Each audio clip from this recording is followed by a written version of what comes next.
So welcome to the Green Zone in COP26. So we've spent a lot of our week in the Blue Zone, which is where the negotiations take place. And this is the sort of civil society space. But looking around, you'd think it was more actually just another business space. So you can see here, these are all the principal partners, and they get each of them to have a massive stand. So we've got the likes of Scottish Power, which is owned by Iberdrola, SSE, Scotland's biggest single source of emissions. Or who else have we got? Unilever, a huge plastic company, and many others. We're going to take you on a little tour of the Green Zone to, I guess, just ask a few awkward questions, point out a few interesting facts, and find out how this is also being used for lobbying, because you don't sponsor the COP for nothing. Many of these sponsors were told that they would get access to ministers, they'd get unique opportunities in the run-up to COP, and actually many of them complained. They wrote a letter to the UK government complaining they were not getting enough access because of the disorganisation. So we're going to go find out how much access have they been getting, have they been using these places to talk to ministers, and let's see. So let's go on a little walking tour. Please join me. Let's begin this way. So first up, we've got Royal Bank of Scotland, which is actually owned by NatWest. And so NatWest is a big fossil fuel financier, has been involved in all sorts, from coal to tar sands to gas. It has made a commitment to pull out. We haven't seen that yet. But should we go ask them if they've had any ministers here? Let's go have a little chat.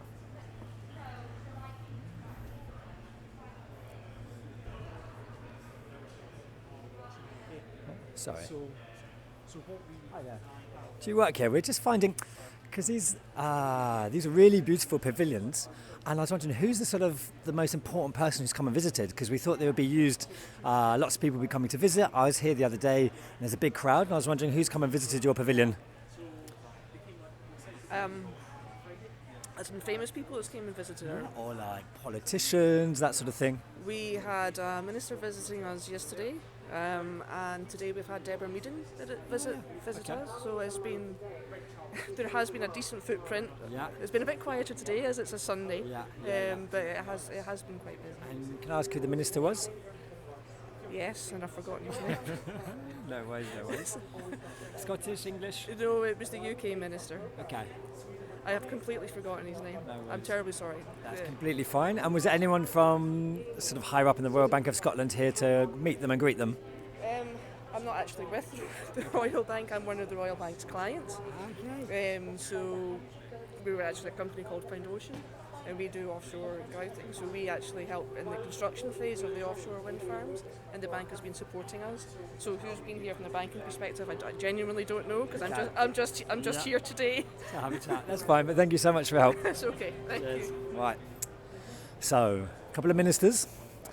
Deborah Meaden. I don't know how powerful Deborah Meaden is. Many of you might know her from the Dragon's Den. Here we've got Sainsbury's, who's making all sorts of promises on cutting food waste and all sorts of pledges. I don't see any timelines. This is, I guess, the main problem with COP26. There's lots of big promises, no timelines, no details.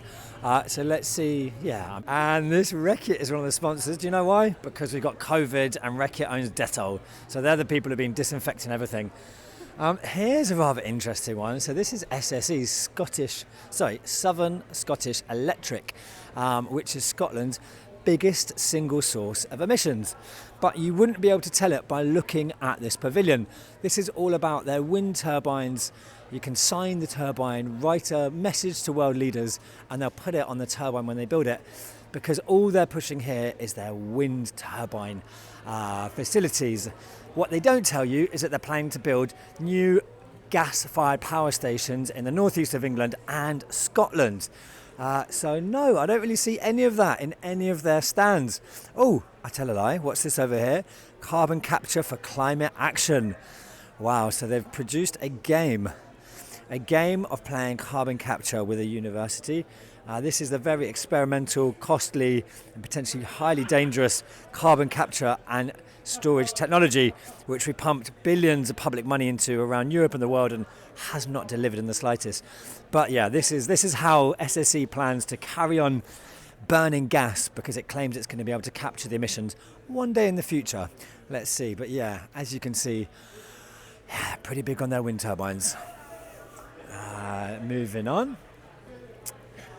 Invest in nature. So this is Sky. Sky, sky, sky. Rupert Murdoch's lovely sky. Um, Next up, we've got Microsoft. Microsoft is actually one of the official sponsors, obviously, that's why it's here. It looks pretty green to me. Look at all these great things it's claiming to be doing. What it's not telling you is that Microsoft is the biggest supplier of technology to the oil and gas industry. So Microsoft produces artificial intelligence to help the oil and gas industry enhance oil recovery and find new oil fields. So Microsoft is basically helping us drill and dig up more oil and gas, but it doesn't mention that anywhere here. It does say it's going to be 2050, net zero by 2050 and even carbon negative by 2030, but there's no date put on when it's going to stop facilitating more fossil fuel production. Slightly hypocritical. On their stand, they've got Minecraft, they've got computer games. I guess maybe not that surprising for a tech company. And then over here, GSK, one of the biggest pharma companies in the world. I don't know what they're providing for COP26. Clearly not vaccines. And then over here we've got Unilever, one of the world's biggest food companies. This is promoting what have we got here? Eat for good, meet the tastiest way forward. Basically, these are all, these are all campaigns which are pushing you as a consumer to change your lifestyle, change your eating habits, and that's going to save the planet, rather than looking at the footprint of Unilever. Unilever is one of the biggest producers of plastic in the world and a huge contributor to plastic waste. So it's slightly hypocritical. You're not going to find that here. What's it doing? Should have a little look on its wall. Annual 1 billion sales target from plant-based meat and dairy by 2025 to 2027. So it's moving us onto plant-based meat, which is the industrialization of veganism, which is leading to... let's go look in the fridge. What's in the fridge? Hellmann's. So Hellmann's makes mayonnaise, and it's a very popular UK brand. Are you ready? I'm a little bit scared. Great. Reduce your food waste. Okay, so this is about you as a consumer taking action, because obviously we're the cause of climate change rather than these massive companies have been trashing the climate for decades and profiting from it. But no, we are the problem, so we should take the solutions into our hands so they don't have to, so they can carry on profiting. Let's keep on going. Next up, Hitachi, who's an electronics company, but actually, according to research by the Ferret, last year's emissions were 72 million tons of CO2. So pretty big, second only to the sponsor opposite Hitachi, which is Scottish Power, owned by Iberdrola, who was the biggest emitter last year of all the sponsors here. So Iberdrola, as you can see, pretends to be a nice renewable energy company. What it doesn't tell you is that it also, in the last year, built 4 new gas-fired power plants and is involved in more gas in places like Mexico, where it's leading to huge environmental destruction, as well as destruction of local indigenous communities who are being moved off their land and being killed for resisting, quite simply. That's both from their gas as well as from their wind turbines. So it's quite ironic that they're actually showing some of the projects here. This is the Spanish ones, but they're showing some Mexican ones earlier. Let's go a little wander. Struggling to focus. It's gone crazy. Okay. So we can maybe go look at that in a sec. Let's have a little walk through here. So this is what Scottish Power and Iberdrola have put on for the COP. Wow, it even smells. It smells good. It smells of wood. Wow, they're harnessing the power of nature. No, they're trashing nature. But this is already pretty. Wow. So this is a sight, sound and smell sensory exhibition. Ooh, look at that. God, you feel like you're on drugs. This is part of Iberdrola's plan to pretend to be a green company. They've spent millions on rebranding themselves and are constantly writing articles in the press to try and say how green they are, sponsoring things like the UNFCCC. Oh wow. Whilst building dams. So they're actually involved, one of the main backers of the Belo Monte Dam in Brazil, which has led to huge amounts of displacement, local populations, human rights abuses, and now a huge source of emissions. Mega dams are an absolute disaster, but Iberdrola is going to tell you they're great. So, okay, and now we're harnessing the sun. All the seasons and all the elements. So let's see, they've spent all this money on stands, supposed to give them political access. How much political access has it given them? Let's go ask. Hi there. Hi, we're just having a wander around all these lovely exhibitions, and where we were here a couple of days ago, there's like big crowds around. I'm just wondering, who have you had to your, I see ministers and stuff, who have you had to your exhibition? Yes, so today we actually had Deborah Meaden from Dragon's Den, who was amazing. We also had the First Minister of Northern Ireland, Paul Given, and we had Nico Rosberg, the Formula One driver. Who else? The UN President, which is pretty cool. And Alok Sharma, the President of COP26. So yeah, I think it's okay. You've had a lot of people coming through. Yes, really good. And has it just been for yourselves, or have you had also some of the sort of top level staff of SSE here to welcome them? Oh yeah, of course. So a lot of the top dogs in SSE have come to welcome them, just because COP26 is so big for us. They've been here every day just to say hello to everyone and look around the stall themselves. So every day we've had our heads off to come visit, which is really good. Brilliant. Well, I'm sure they enjoyed meeting Alok Sharma. Of course. How would you not? Indeed. All right, thanks a lot. Okay. Take care. Bye-bye. I forgot to talk about National Grid as well. So National Grid owns our gas grid in the UK. So a massive gas company.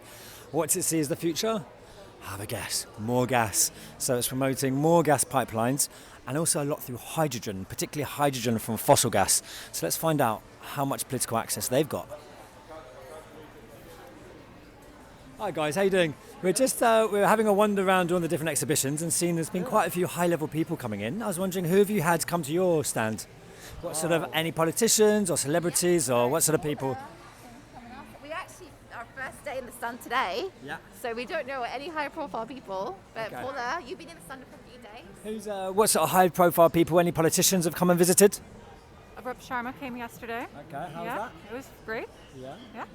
And did you have anyone sort of high up from National Grid come and meet him, or was it just for the staff that were here? He was coming through and visiting all the principal partners. Okay, but you did, I don't know who the boss is of National Grid, but was the boss here to sort of meet Alok Sharma? I'm sorry, the who? The boss of National Grid, whoever the CEO of National Grid is, or one of the directors. John Pettigrew. John. Oh, he wasn't here yesterday, no. Okay. Yeah. So it's not the sort of the top of National Grid are not meeting ministers and Oh, COP presidents. They're in the blue zone. They're in the blue zone. They're in Okay, the blue so they're zone. meeting in the blue zone. Okay, cool. Well, Yeah. and And who then- are you? I'm sorry. My name is Pascoe Sabido. I'm from Corporate Europe Observatory, and we're just filming. We sort of look at what's been going on at the COP regarding many of the sponsors, and so we focus a lot on sponsorship. Yeah, it's cool to see what's up. Time? I mean, there's a lot to talk about. I would say there's A lot of work to do. a lot of work to do. Yeah, it's quite interesting to see how these sorts of things are used to get political access. It's really interesting how. I mean, I guess National Grid's not a sponsor for nothing. The reason it's a sponsor is also to make sure it gets its name out there. They managed to meet the right people. They were promised lots of meetings with ministers. I know there was a letter actually written by most of the sponsors complaining that they weren't getting enough access. So I'm just, I'm yeah, not aware of that. but I was just finding out, how they use these sorts of pavilions to get access. Well, you're welcome to take a look at our whole display here. Obviously, we have a big role to play in the clean, green energy transition. Yeah, I'm wondering. I mean, I've seen a lot of the stuff coming out is on the future of hydrogen. Seems to be a really big topic. But what I've been seeing is a lot of that hydrogen is planned to come from fossil gas. So I can't speak, that's not my area of expertise, Okay. but I will say I think hydrogen has a role to play. How much of a role? I think that's still a question mark. The point of exploring all of this is to figure out what that future does look like. How do we make sure that the security of supply continues while we're decarbonizing to a net zero future? And how are we doing it affordably for everybody? Yeah, and because that's the big point. Hydrogen is completely unaffordable and we're hugely subsidizing it. But the people we're subsidizing are the gas companies. And then we're subsidizing the carbon capture and storage technology. And then we're subsidizing the new networks. And we're trying to make boilers. I mean, it's just the most ludicrous plan I've ever heard. That you had the head of the UK hydrogen lobby quitting his position because he was so outraged that the oil and gas industry had taken over and got more public support for what's called, fossil hydrogen. Well, there has to be innovation at some point, so you have to explore what the possibilities can be. And the question is, who decides what's explored and what's not? And where's the money go? Does it go into the pockets of big oil and gas, or does it go towards green technologies? There's some lovely wind turbines there. Other sort of the head honchos at Iberdrola come down and Scottish Power come down as well to this place? I've only been here today, but I believe a few people have been down to see it. Yeah. I was just wondering, and are they here when like politicians come down, or?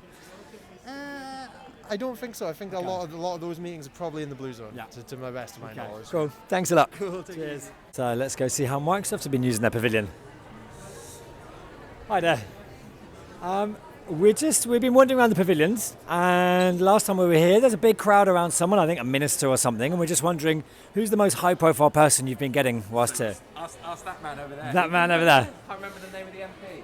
Oh, who are the most high-profile people you've had during the week? Since I have been here, we've had Alok Sharma, MP. He is also helped to organise the COP event. He turned up yesterday, I think it was, with his wife. I think Nico Rosberg was here, the F1. He was here maybe 3-ish days ago. Who else? We've obviously had Brad Smith, Microsoft president. He's turned up. Was he here when Alok was here, or was he here with anyone else? No, Brad Smith arrived maybe 4-ish days ago, soon after it was all set up. Alok Sharma arrived yesterday, and Nico Rosberg was maybe 3 days ago, something like that. But they're the people that turned up since I've been around. I don't know about other people. Cool. And do you know, is it being used because there was an article came out in The Guardian that these stands are being used, so the sponsorship stands are being used to have high-level meetings.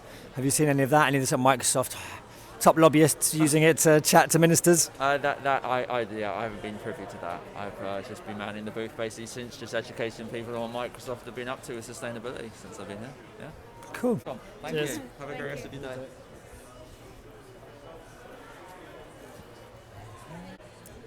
So that was our little tour of the green zone. I think we're completely exhausted. It was only short, but that's quite exhausting to take in that much greenwashing in such a short time. So we can see that clearly these stands are being used not just to promote a great image, not just to hide all the dirty business practices of these companies, but also to meet high-level politicians. However, on multiple stands, they also mentioned that most of the meetings with their sort of top lobbyists and top officials were happening inside COP26. So of course this is the greenwashing zone, but this buys you access into the main zone with ministers, with high-level negotiators, and that's how business really happens.